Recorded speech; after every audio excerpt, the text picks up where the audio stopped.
తను కాపాడబడింది.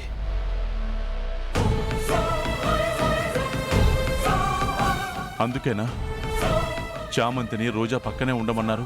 హోమం పూర్తయింది. ఇక రోజాని యువరాణిని చేసే కార్యక్రమం మొదలు పెట్టుకోవచ్చు. అలాగే గురువుగారు.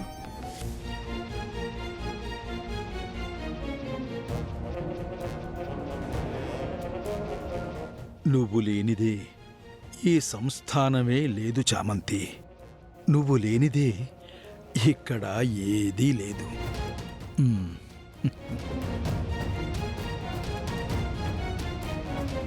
ప్రేమ్ బాబు, ఇప్పుడు మనకు టైం లేదు.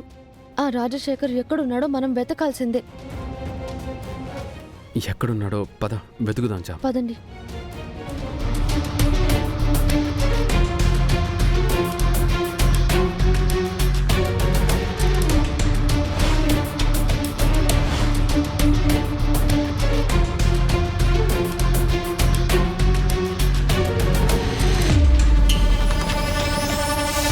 కాసేపట్లో నేను ఈ రాజ సంస్థానానికి యువరాణిని.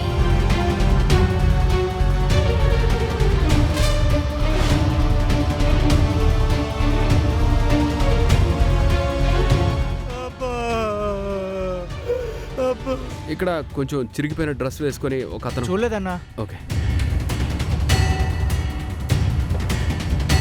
అటువైపు చూద్దాం. చామ్ ఎక్కడున్నాడు? చామ్ ఆకలేస్తుంది బాబు, అటు చూడండి.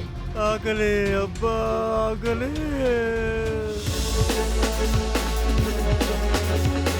అయ్యి చాక్లెట్లు. ఆకలేస్తుంది, తినేస్తా తినేస్తా.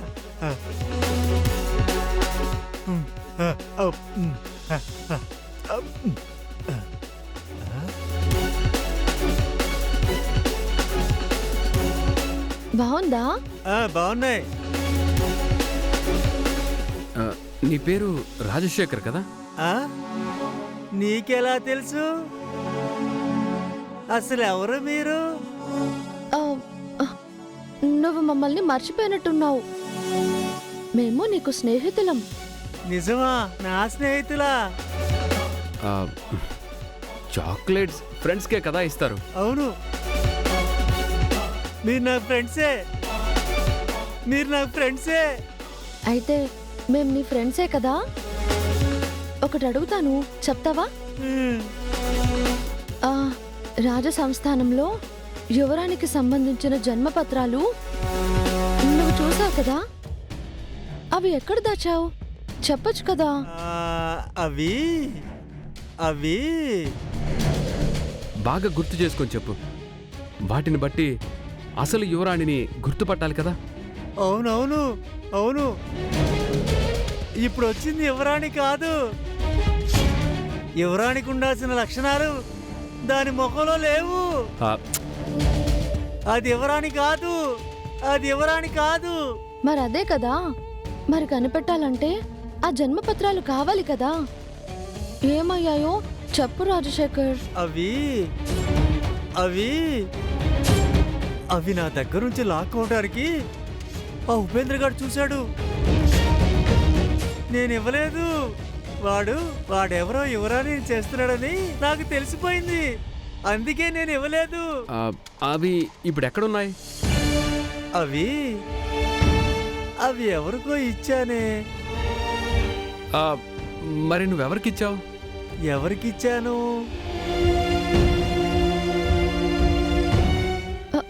అదే రాజశేఖర్, ఎవరికిచ్చావు? నాకేమీ గుర్తు రావడం లేదు. తొందరగా ఆలోచించు. బాగా బాగా గుర్తు చేసుకొని చెప్పు. నీకు గుర్తొస్తుంది. నువ్వు గుర్తు చేసుకోగలవు. గుర్తు చేసుకో. నాకు ఇంకా చాక్లెట్ కావాలి. నాకు ఇంకా చాక్లెట్ కావాలి. చాక్లెట్స్ కావాలా?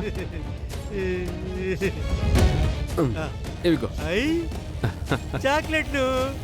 అయ్యి చాక్లెట్లు. చాక్లెట్లు. ఇప్పుడు చెప్పు. ఎవరికిచ్చాను? అది అది గుర్తొచ్చింది. చెప్పు, ఏం గుర్తొచ్చింది? ఎవరికిచ్చావు? ఆ, నాకు పేరు గుర్తు రావట్లేదు. పోనీ వాళ్ళు ఎలా ఉంటారో చెప్పు. ఆ పిల్లి కళ్ళు, సున్నం జుట్టు, నల్ల కోటు, అంతే. ఆ, నేను ఊరు వెళ్తున్నాను, నా ట్రైన్ వచ్చేసింది.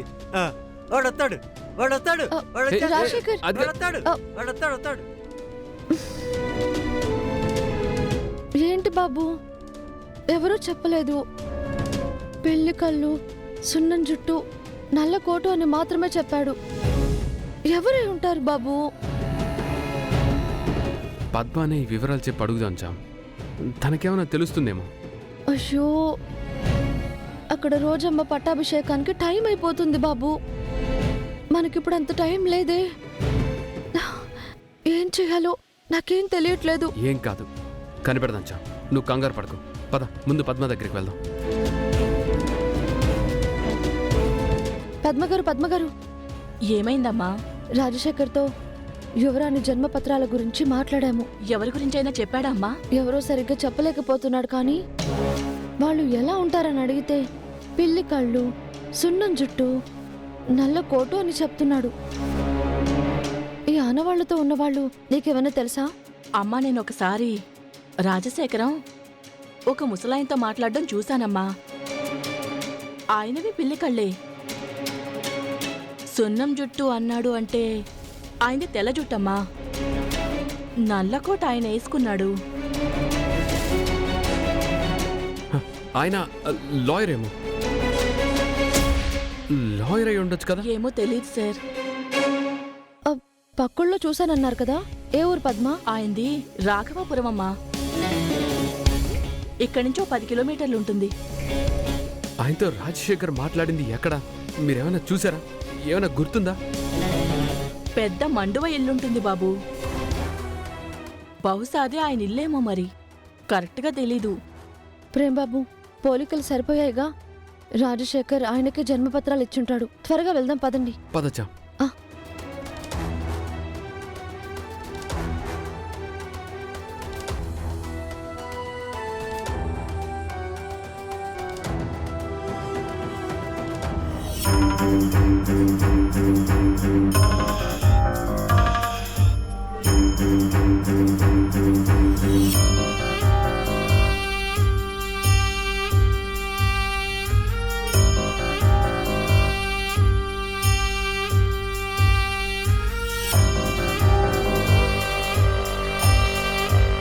మరికొద్ది క్షణాలలో ప్రమాణ స్వీకార కార్యక్రమం ప్రారంభమవుతుంది.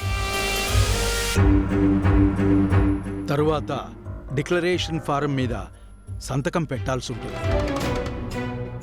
ఆ తరువాత సింహాసనంపై ఆసీనులవుతారు, కిరీటం పెడతారు. ఇక నుంచి ఈ సంస్థానానికి అధిపతిని నేనే. నువ్వు యువరాణివైపోతావు. కాసేపట్లో ఈ సంస్థానానికి యువరాణివి